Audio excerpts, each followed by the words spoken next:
All right, welcome to our Bible study tonight. I appreciate you joining to be a part of it.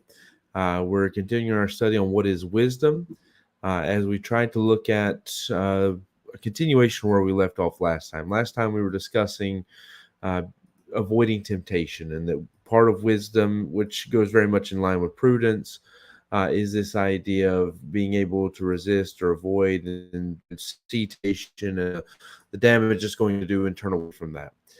So that's where we're going to try to pick back up. Okay.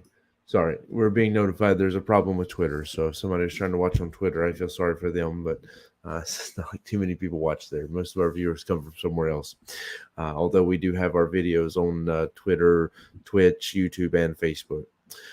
So anyways, I do appreciate you joining. I hope that everything's okay with the audio and all.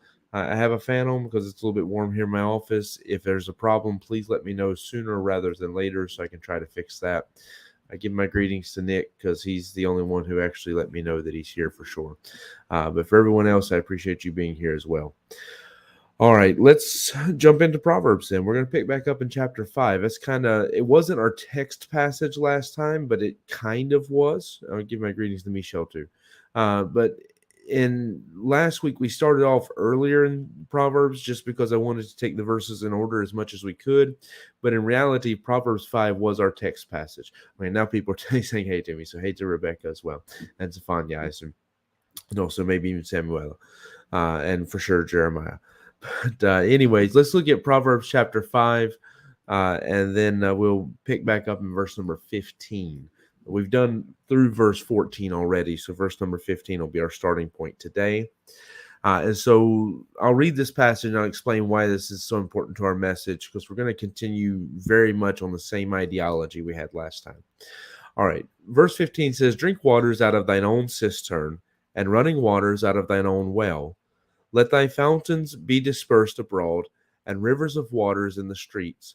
Let them be only thine own, and not strangers with thee.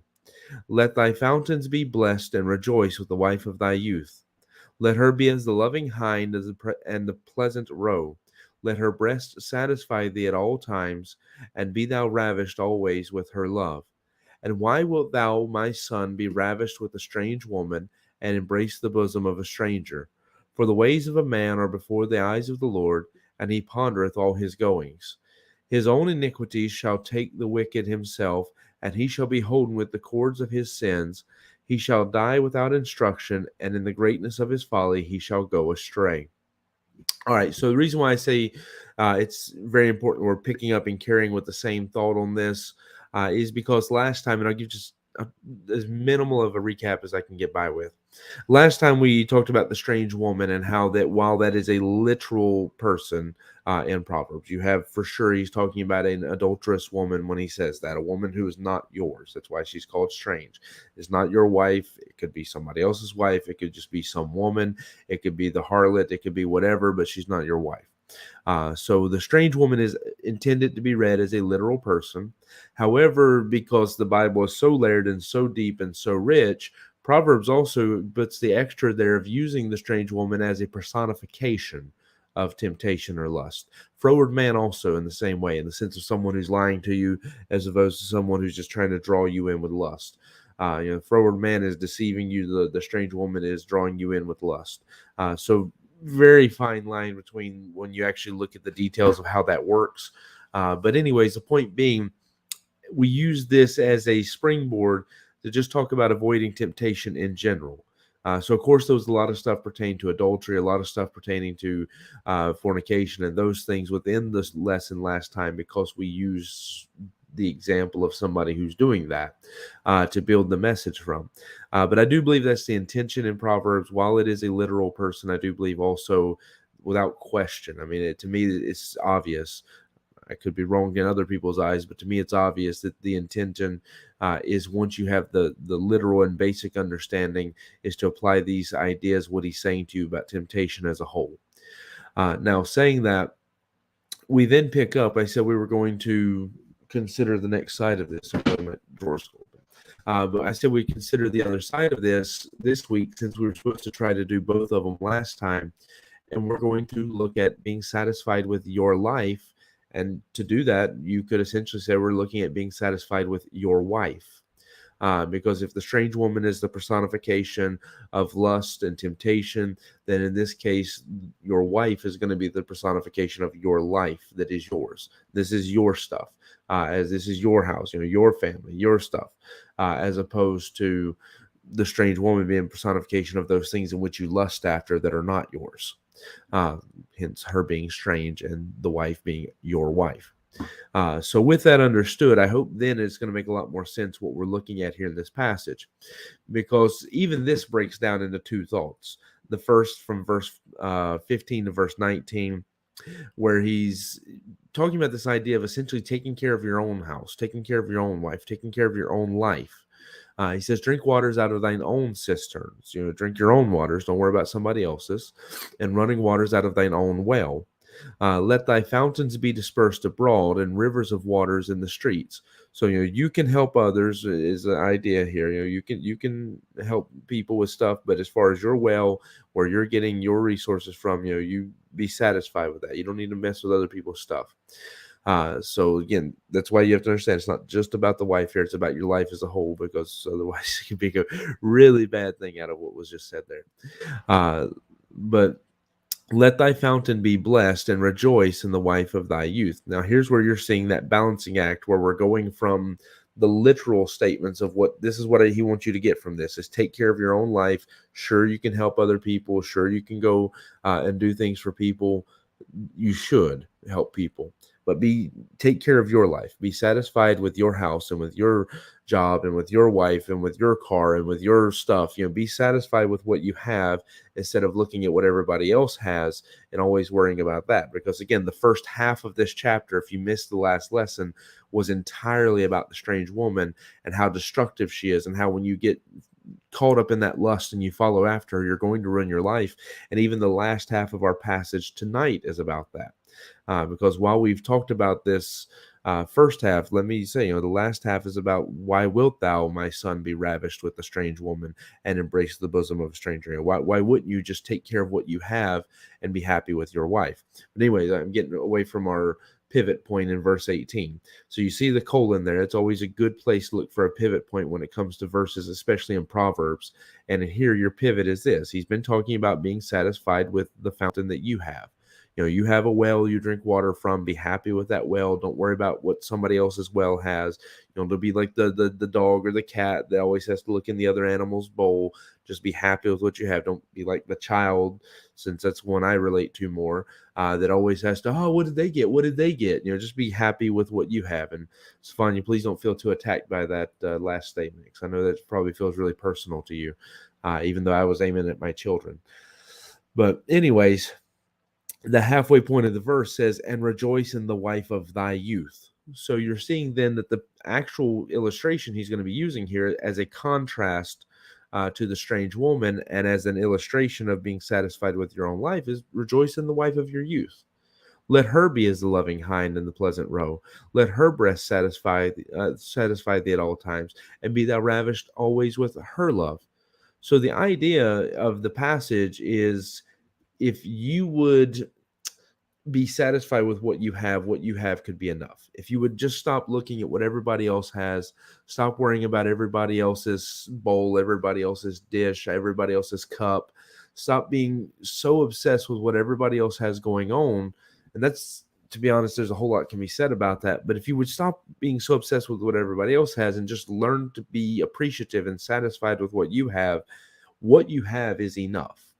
Now, I understand some of us may be in much worse shape than others. I mean, there's people listening to this who are going through some really hard times right now. There's people going through this where they're just have the minimum of God meeting their daily needs and stuff. And I understand that.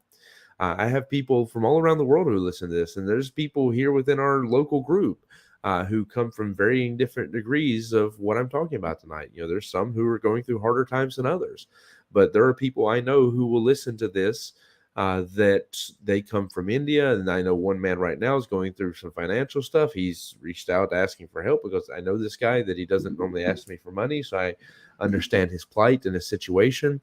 But my point is, everywhere, everybody's going through something.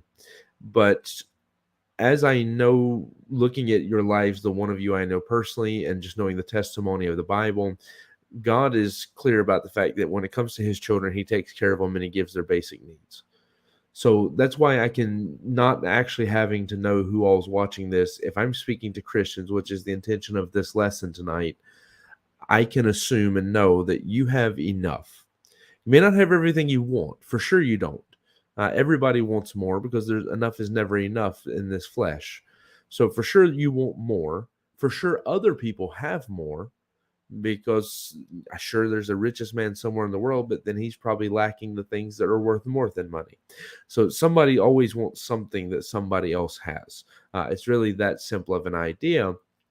So knowing that to be true, knowing that what you have is technically enough for you, knowing that you'll never be satisfied with something else because nothing is ever going to be enough for your flesh.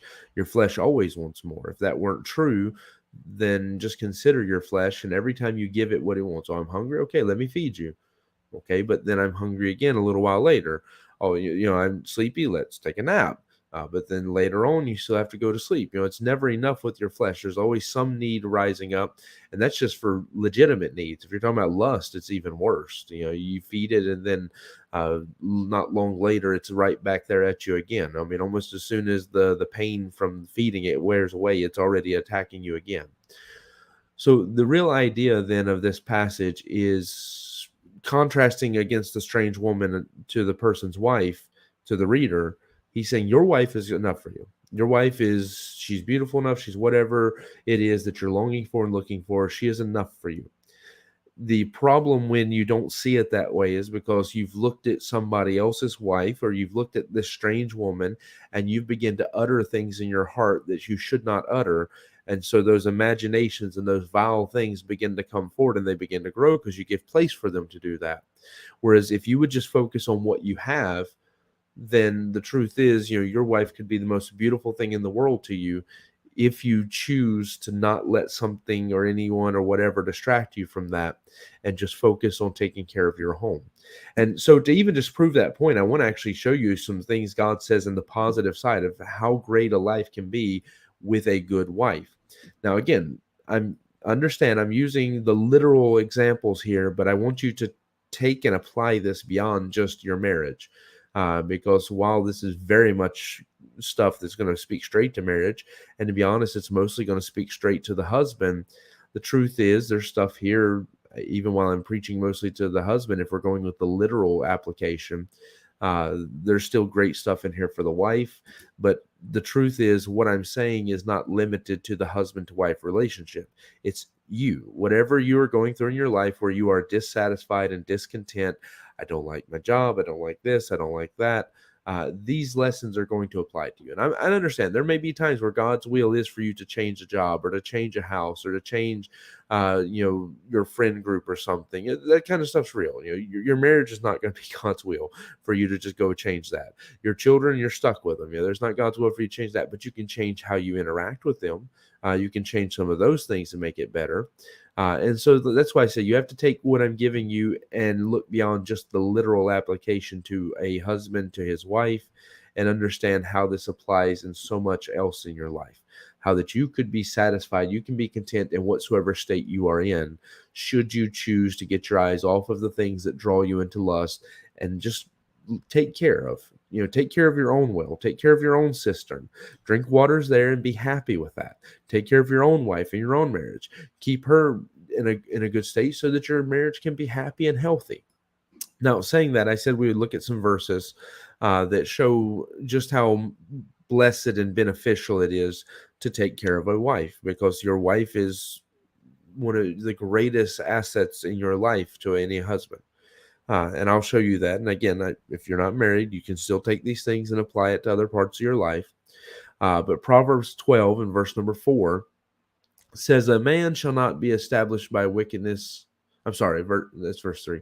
Verse 4, a virtuous woman is a crown to her husband, but she that maketh ashamed is rottenness in his bones. So the truth is, like, the same way we're going to see in a moment that every wise woman buildeth her house, but the foolish plucketh it down with her hands. Every woman has a choice what her life and her home and her marriage is going to be like based on how she treats it. the same is true to a husband. If you have a virtuous wife, she is a crown to you. If you're helping her to, because the responsibility starts with you. It's easy for a man to look at his wife and say, well, she's not doing what she's supposed to be. She's not being virtuous. She's not doing this. But the reality is the responsibility starts with you. The expectation from God falls first at the feet of man, to push his house in the right direction, to equip people for what they're supposed to do. That's why I'll use the children example with this.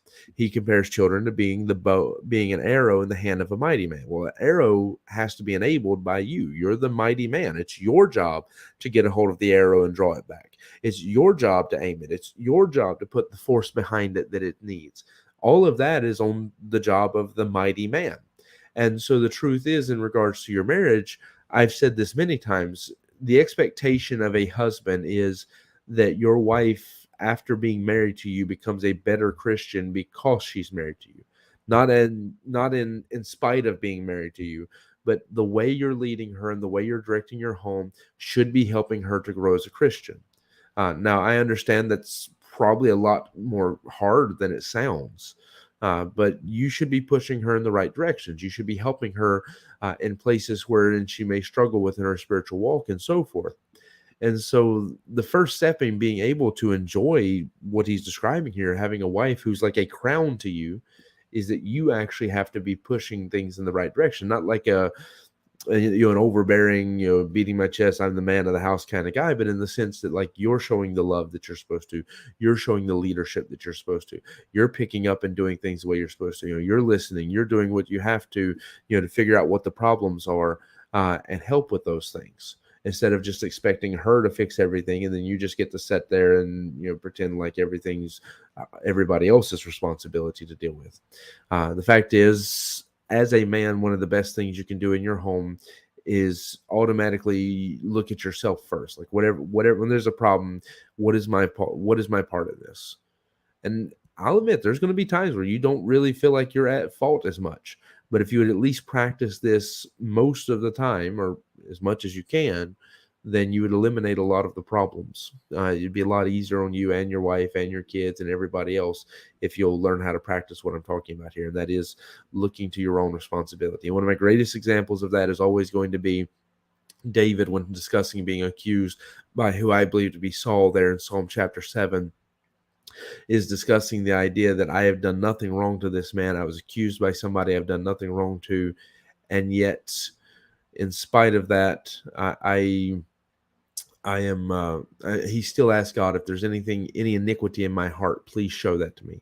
So he's still, even though he feels he's done nothing wrong, he can't find where he's anything wrong, he's asking God to show me if there's something I can fix on my side. I think it's one of the greater marks of wisdom and maturity. And that's why it is a lesson on wisdom and what is wisdom. That's why I'm bringing this in, is because one of the wisest things you can do for your home, fellas, is first look at yourself and identify the problems in yourself. And then as you're doing that, it helps you to help others in the right direction.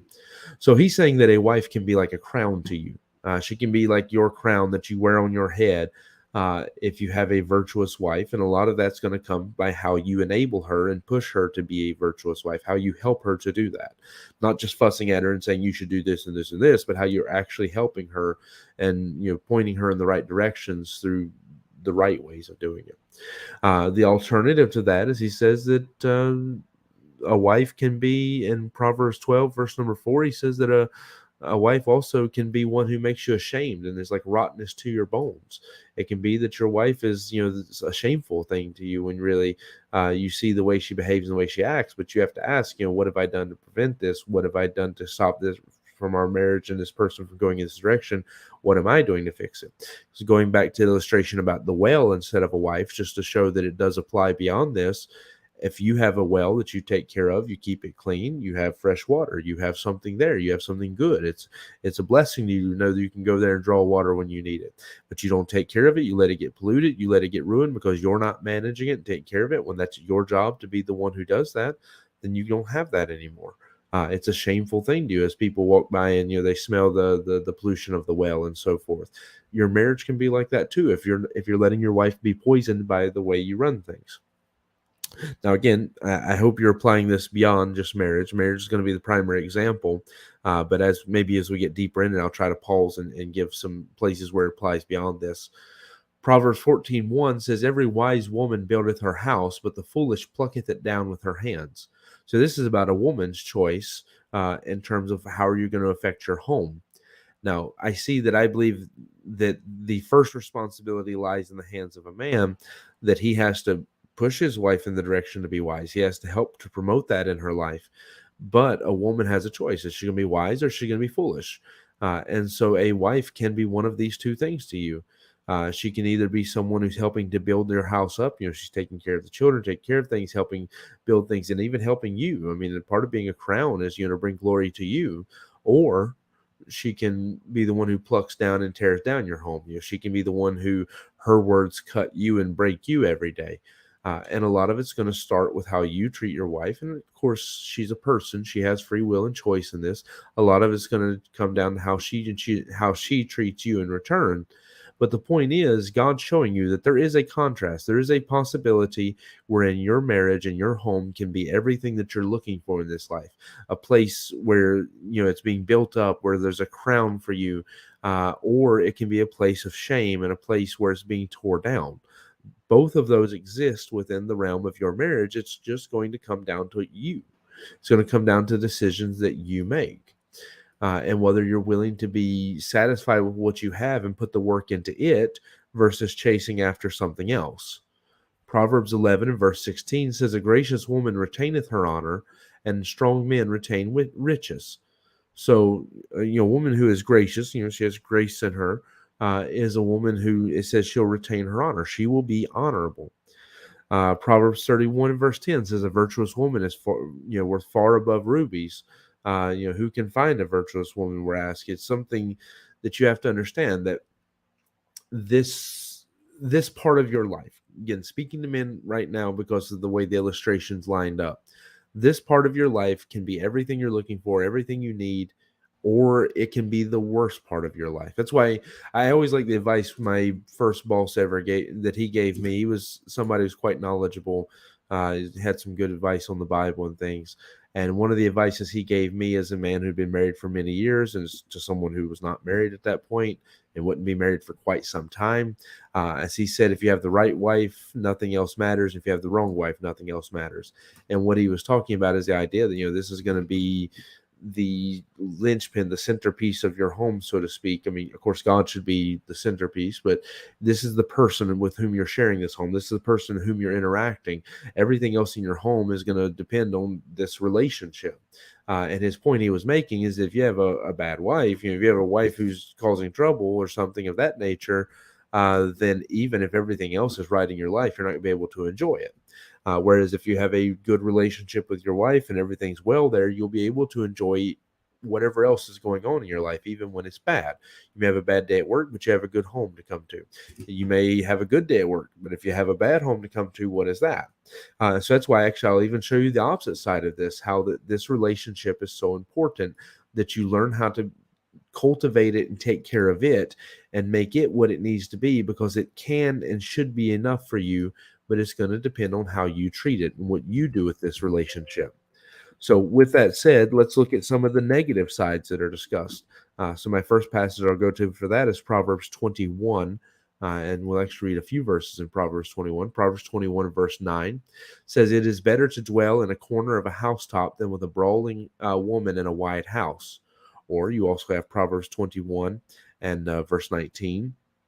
"It is better to dwell in the wilderness than with a contentious and angry woman."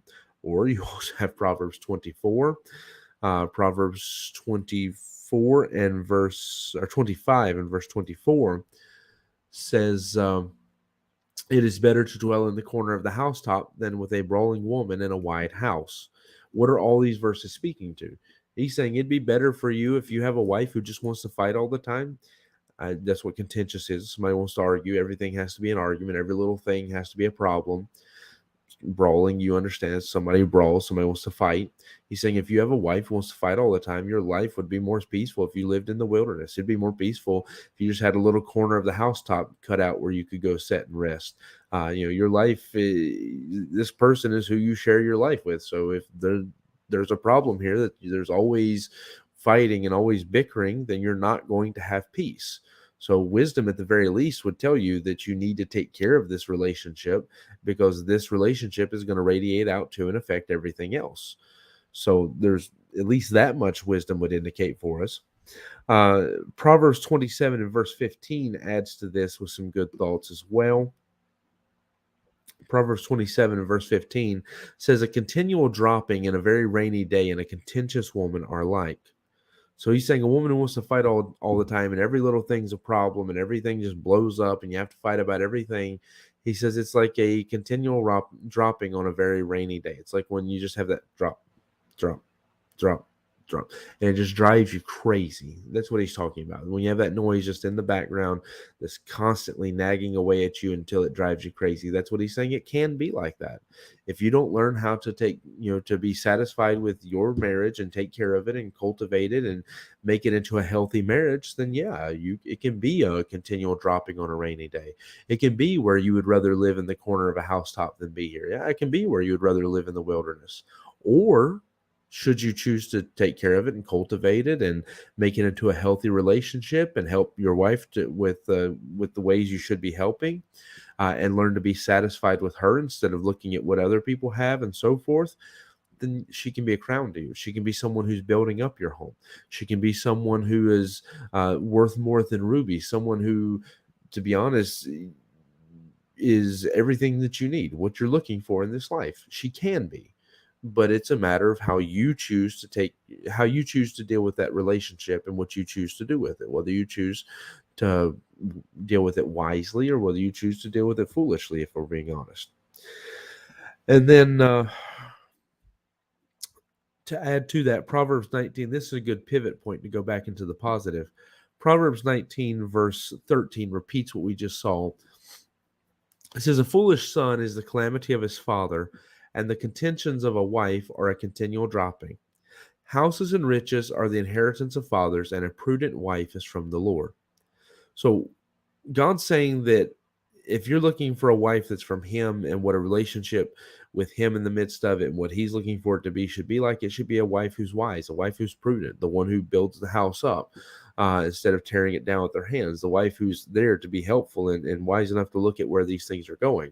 Now, there's a whole nother version of this message I could be preaching if we weren't dealing with the idea of being satisfied with your own life, wherein, ladies, God would be telling you to be prudent. God would be telling you to build your house up and to be wise and to not be contentious. And all of that is there, and all of that needs to be said. However, other than the contentious part, most of that we talked about in a general statement when we talked about prudence and when we talked about being wise. So that's why we're not doing a lesson just on women being wise, because we talked about what wisdom looks like for everybody before. Women, men, doesn't matter. Now, Proverbs 18 and verse 22 also adds to this thought. It says, whoso findeth a wife findeth a good thing and obtaineth the favor of the Lord. So God, what he's saying is God wants your marriage to be something that's a blessing to you. He wants it to be something that is a crown to you, something that you rejoice in, not something that's shameful to you, not something that's hurting or destructive to you, not something that's like a continual dropping on a rainy day. Your marriage should be a blessed thing. But the problem is for us many times, if we're going to be honest, the problem is that many times God has given us this outline of what we need. This is what you should do. This is how your home should be run. And then we say, well, I understand that the Bible says that, but, preacher, we need this or we need that. That plan doesn't work for everybody. And we have all the reasons and the excuses, but then we don't understand why the system's not running the way it's supposed to be. It's like when you buy anything and there's a recommended way in which you're supposed to run it, and then you use it for something else and you don't understand why it breaks. If you use stuff the way it's intended to be used, it tends to run for a long time and give very little trouble. But when you use stuff the way it's not supposed to be, it breaks very fast. Speaking as someone who it was my job to fix stuff that people use it the wrong way. So the point is, the same way, in fact, let me run with my illustration. The same way that if you were to get a new machine, you have to oil it, you have to take care of it, you have to supply it with everything that it needs. You have to not ask too much of it, but run it, within the recommended limits, use it for the intended purpose and so forth. The same way that will help that machine to run longer than you. I mean, we had machines where I used to work at that had survived they had been around before World War One, World War Two. They made it through fires when the building burnt down in the 1950s. They were still in use, and I was still using them, and they will outlive me maybe if somebody continues to take care of them the way they have been. The only reason why people have abandoned a lot of them is because they've moved on to computerized machines. So my point is, those things, when they're taken care of, they can last. They can make it forever. We had ones that came off of Navy ships and stuff that were in the middle of World War II. They survived actual wars and being there in the midst of warfare, and we used them to make stuff because they were still just as good as what they were when they made them, because somebody cared for them and took care of them. So the point is this: your life. Now, I've mostly been talking about husband and wife. Let me speak about your life in general. Whatever God has given you in your life can be enough for you. I'm not saying there's never times where God doesn't have something else. I'm not saying God doesn't have for you to go to school and get a better job. Sure, all of that stuff can fit within your life if it's God's will. But if you can't learn to be content in whatsoever state you're in and be satisfied with what you have, nothing else is going to make you happy. If you're the kind of person who you work this job and then this job and then this job and then this job, and you just constantly move, you're never happy, at some point you have to step back and realize, well, the problem's probably not the job. If you're the kind of person who everywhere you go, you can't get along with people, it just seems like everywhere I go, people are just mean to me. People just mistreat me. It's probably not the people. At some point we have to start realizing that if in every equation in which we are plugged, we're not happy, that the problem is us. It's because we don't learn how to be satisfied. So many people struggle with this idea of learning how to be satisfied with what you have. Because if you can't be satisfied with little, you won't be satisfied with much. It's just life. It's how things go. We're constantly looking into other stuff and wanting more because we're not satisfied with what we have. And the truth is, it's easy to point at the examples like I just gave, but there's great examples of this beyond that. I mean, the whole illustration here is to look at your own cup and be happy with what's in your cup. The whole illustration here is to have your wife and be happy with your wife. Don't worry about what somebody else's wife is doing. Don't worry about what they do at their house. But one of the biggest things I know in marriage that we have to always do in our home is to remind me and Lori each, it doesn't matter what somebody else is doing, so good or bad. Sometimes Lori has a bad habit of when I tell her that something's not right, well, she'll say, well, this is just how women are because this person, just know, ladies, she tries to throw all of you under the bus all the time. But she'll say, this is how so-and-so is and so-and-so is and so-and-so is, saying that you're like her. And I'll point out that that's irrelevant. If one of our children comes and says, oh, all the other kids are doing it, that's not an acceptable answer. What's right is right. Doesn't matter if that's just how other women feel or not. We still should always be growing. Doesn't matter. It's like a man justifying his temper. Oh, every man gets mad sometimes and does this and this and this. You don't accept that. So, ladies, the same thing applies back to you. The point for all of us is that when we look at our lives, we can't compare it to other people. In fact, one of the greatest robbers of peace and joy and happiness in your life is comparing yourself to other people. The Bible literally says it is unwise to compare yourself to other people. I mean, Paul tells it is unwise to compare ourselves to others. As preachers, I just learned I can't compare myself to other preachers. I can't look for God to give me the same opportunities he's given to others. There are guys that I look at them and I wonder, I stand almost in amazement. It's like, how does God use this guy? Because he's smart, he has abilities, but he complains about it all the time. He doesn't want to do it. He's unhappy in ministry, and it's like, but it seems like God just blesses everything that he touches. And multiple preachers I know like that, and yet somehow, even though they go against everything that I believe a preacher should be, many times God still just uses them mightily. And I just learned God does what God does, and I can't question him. So he'll be gracious to whom he'll be gracious. He'll be merciful to whom he'll be merciful. And I just have to step back and realize, okay, he'll do what he's going to do. And I need to trust that he knows what he's doing in all of this. Same thing when I look at my life. If I look at Lori, and I'll be honest with you, I'm a little bit spoiled on this because Lori does a lot.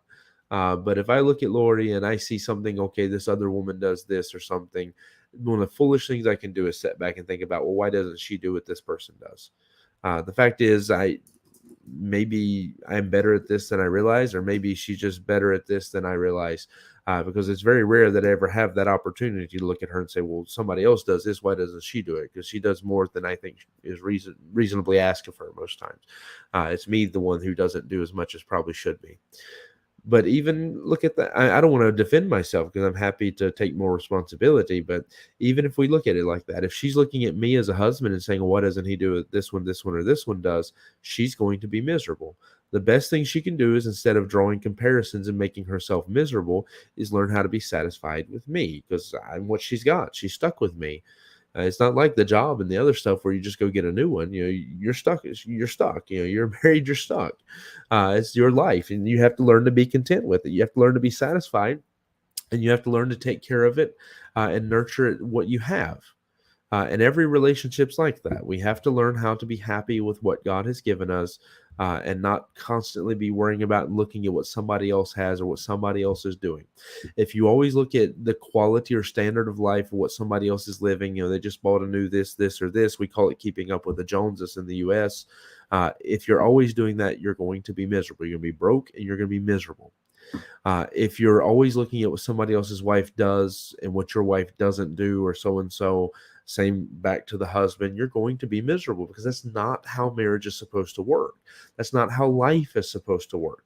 You're supposed to be happy with what you have. I'll be honest with you, even like, let's say you have a bad job, and maybe it's God's will that you'll get a better job. Doesn't mean you have to stay at that job forever. Because I said, I'll apply this beyond marriage. But so long as you work at that job, you have to learn how to be content at that job and be satisfied while you're there. I mean, I worked at one of the worst furniture factories I've known of anybody could work in. It was miserable, and they could barely keep anybody there. Turnover rate was ridiculously high because it was just an awful place to work. And for me, I learned how to be happy. I learned how to be honest. I moved up through the ranks. I became one of the highest managers there in the building because of the fact that it wasn't like it was the place I wanted to be. I was taking classes and learning to be an electrician so I could get out of that place. But so long as I was there, I was going to learn how to be satisfied with my well. This is where I'm drinking from. This is good enough for me. And I know some people it's easier to do that than others. But every one of us has to stop worrying about what's on the other person's plate. God even tells you that. He says to take thought in terms of helping other people, what other people have, but to keep your eyes off of what other people have in regards of wanting it, in regards of envy, in regards of lust, in regards of jealousy, and all these kind of things that could arise. We need to stop worrying about what everybody else has. And jealousy, I admit, it's not the right word to use in that case. Envy is correct. But in our lives, we have to learn how to be satisfied with our well. This is where you're drinking water from. So if this is your home, whether it's the best one or not, maybe there's plenty of problems with it. Be satisfied with it. Doesn't mean God's going to make you stay there forever, but so long as you're in that house, appreciate it, be content with it, be satisfied with it. It's the wisest thing you can do with that house, because otherwise you're going to be miserable for nothing. Until it's time for God's time for you to go out from that and move on to a new house, move on to a new job, whatever thing it may be, you're there. And you might as well learn how to appreciate it and enjoy it while you're there. Now, when it comes to marriage, you're there. There's the only way you're getting out of it is if you slowly poison the other one. No, I'm joking. But you're there. You're in it. You're not getting out of it. And so you have a choice. Am I going to make this a good place to be, or am I going to make it miserable? Because if you're not content and you're not satisfied and you're always worried about what you don't have or what you could have had, and my life could have been this or my life could have been that, then you're just going to poison it in a different way. I mean, I was joking about putting poison in food, but you're going to poison the heart of it if you're always like that. And you're going to make something that could be very blessed and a gift from God into something miserable because you don't take care of it. You don't learn how to be satisfied with it. Now, very quickly, I'll show you the last half of our passage here in Proverbs 5. We'll probably even talk some similar ideas next week, because there's a lot of stuff I want to say more about the home in general and about being content with our lives. But Proverbs chapter 5, reading this time from verse 20, it says, "And why wilt thou, my son, be ravished with a strange woman and embrace the bosom of a stranger? For the ways of man are before the eyes of the Lord, and he pondereth all his goings. His own iniquity shall take the wicked himself, and he shall be holden with the cords of his sins. and he shall die without instruction, and in the greatness of his folly he shall go astray. So going back to the warning that the whole first half of the chapter is about, you ask, why would you want something else? You know already, if you've read the first half of this chapter, you know that whatever it is you're lusting after, that thing you have set your eyes on, and you think you're getting to the point where it's becoming covetousness. You're thinking, if I just had this, and in the context, it's if I just had her, I would be happy. He says, why would you do that? You just read all of this of how she destroys you. I mean, the very next chapter in Proverbs 6, verse 26, he says, by the means of a whorish woman, a man is brought to a piece of bread.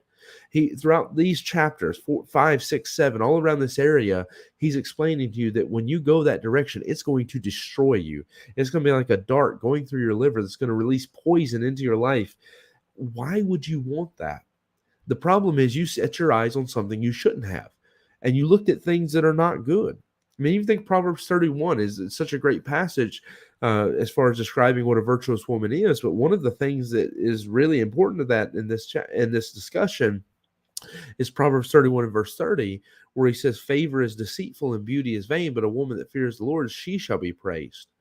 God says, you want to know what a good wife is? It's not the one who is whatever the world is pushing you to or whatever your flesh is pushing you to. It's a wife that fears God. You have a wife that fears God, the rest of this stuff can pan out and take care of itself. You have a wife that fears God, then you can get to the point where the truth is your attraction needs to be way beyond just physical anyways. I understand you should at least be attracted to the person you're married to. But he's saying if you have a woman that fears God, then if you fear God, she fears God, the physical side is not going to matter as much as you think it does. It's going to start to, I understand there's still going to be some needs there, but it's not going to be the thing that determines whether you have peace in your home or not. If you have a woman that fears God, then all these other things like contention and stuff that could possibly arise can be easily dealt with if you both are fearing God and trying to serve God. So he's saying beauty, well, that's vain. Beauty doesn't last. Beauty goes away. I mean, that's like, I always hear the joke, somebody will ask an old man, how does it feel to be married to an old woman? Or how do you still find an old woman beautiful? I was like, well, I'm an old man.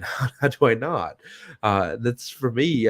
Maybe I already see that and don't realize it, because to me, I think Lori's prettier now than she ever was. And I understand that there's other people who would probably disagree with that statement if they went back and looked at her older pictures. But for me, I'm sincere in that belief. But maybe it's because as I've gotten older, maybe the loves grew deeper. Maybe my opinions have changed because I got older too. I'm certainly not nearly as handsome as what I used to be. I was never very much, but at this point, it's hard to imagine I was the same person. But the point being, all joking and stuff aside, when it comes to that relationship, the physical things are going to pass away. And if you marry someone simply because of the physical side, it's not, you can do all the plastic surgery you want. It's not going to keep it. It's going to go away. Health and stuff will pass away over time. And one day you're going to be an old man married to an old woman. And if you're looking and lusting after physical things, well, you're going to be lusting all your life because you're never going to be satisfied. And if you're looking for that favor, that feeling of, oh, I just like this person, I just like the way they treat me and the way they talk to me and all of this, he says that's deceitful. In fact, the flatterer looks to destroy you. You got somebody who's always flattering you and telling you stuff you want to hear, make you feel nice. He said they're trying to destroy you anyways. So the point, if we come back to it, is because the point here is using the illustration, somebody has a wife. You have a wife. Why on earth, when you know that if you start looking in another direction, it's going to destroy you, it's going to make your life miserable, that thing that you're lusting after, maybe it's because of that favor that, that this person just treats you nice, or maybe it's because of the beauty that this person's beautiful. I mean, they captivate you.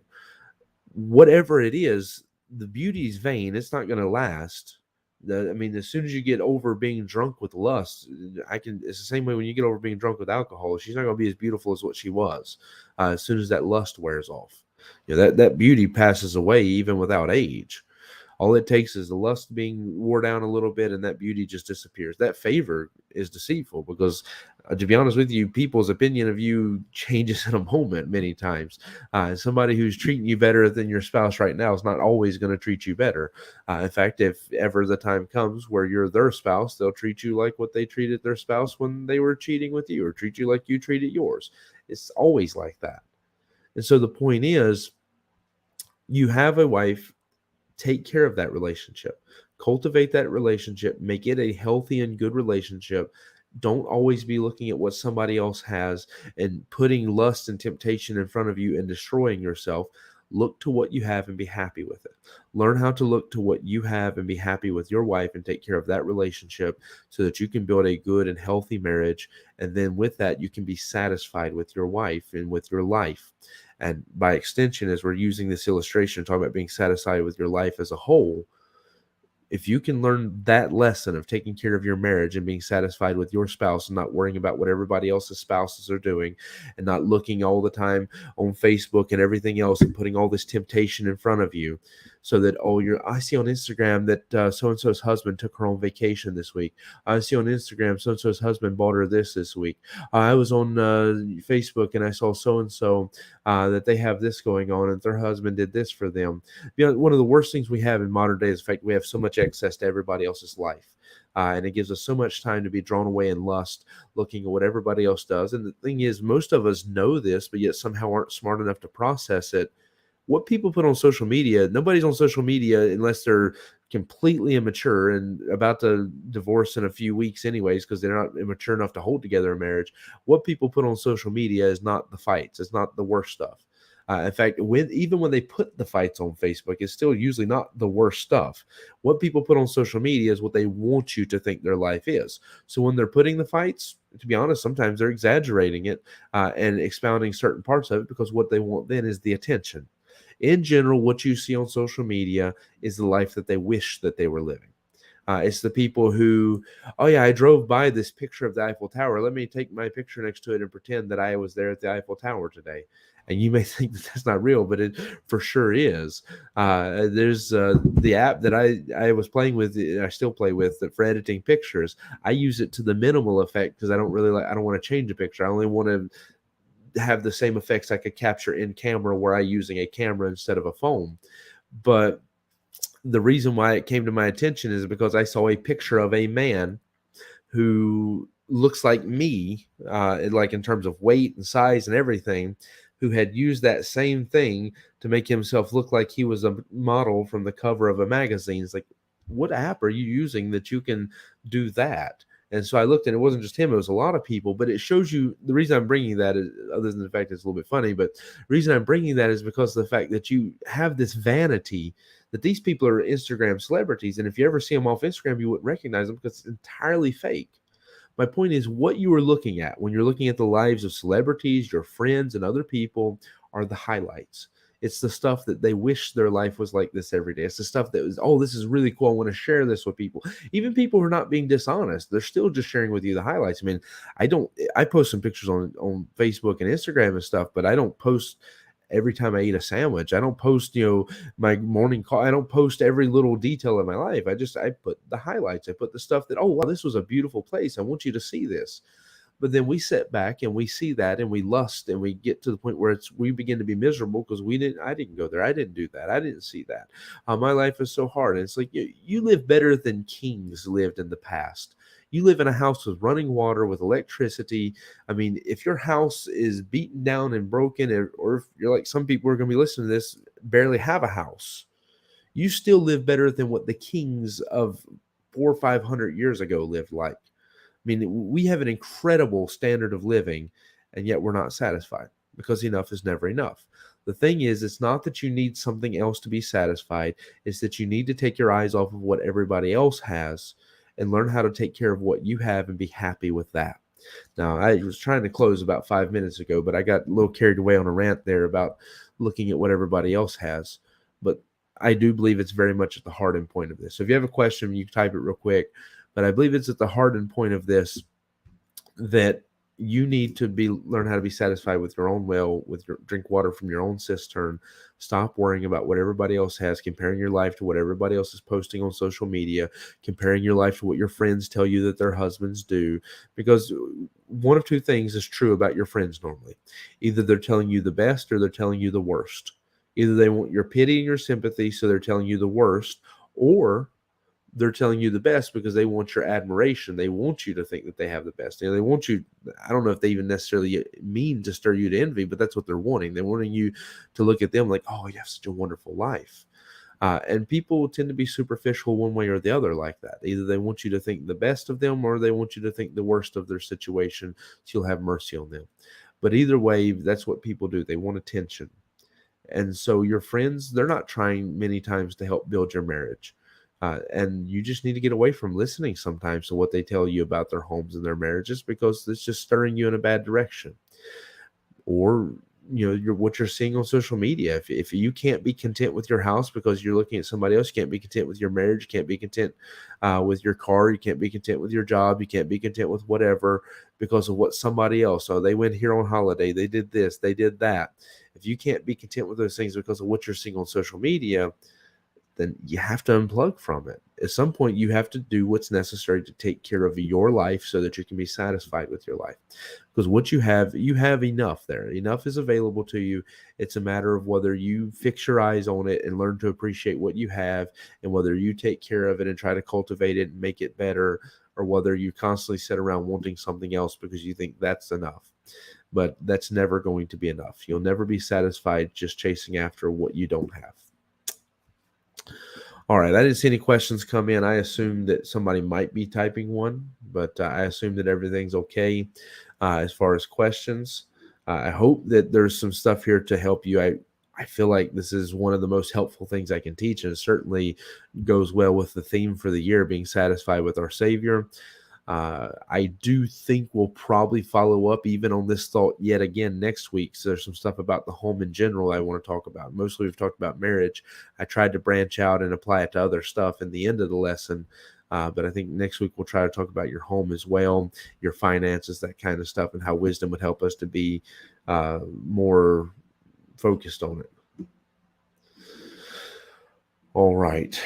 Then I think we're good to go. I'm going to ignore the last comment there so somebody doesn't get in trouble if I read it out loud. But no, I appreciate everybody being part of the study. I hope it's been a help to you. I hope there's some encouragement in there. And again, as always, you're welcome to share it with people. As Nick would say, you should like it. It doesn't cost you anything to do that. It's one of these lessons. I think that your friends and family would be helped by it. So maybe if you have people you can share it with them. But all right, I hope it's a good evening for you. We look forward to seeing people at church tomorrow. We have several things going on with church. I've actually got one appointment to see a building Thursday, trying to make an appointment for another. And so I hope that it's been some help there, but pray for that. I'm sorry. I hope that there's some good news there. Pray for that, though, that it'll go well, that everything, I'll be able to find what God's will is for the church as regards to the building situation. Yeah, and also, Stefan, you mentioned Daniel's account. I shared that on the GBC Youth thing. If you want to subscribe to him, he's trying to get some stuff out there. Yeah, he posted a live video today reading Matthew chapter number 1. The kids, I watched it with them, but the kids were watching it to try to support him today. So it's good to see a young person wanting to get out there and do some stuff to tell people about Christ. So that's another one of those things that doesn't really cost you anything. It takes just a moment to go over there and click a button. If you can always do that. So, all right, I'm going to go ahead and close this out. I'm getting too long-winded rambling here in the end. I appreciate you being here. I hope everything's been a help. Remember to pray for my appointments about seeing buildings and the contacts that I've made for that. And we look forward to seeing everyone who's able at God's house tomorrow.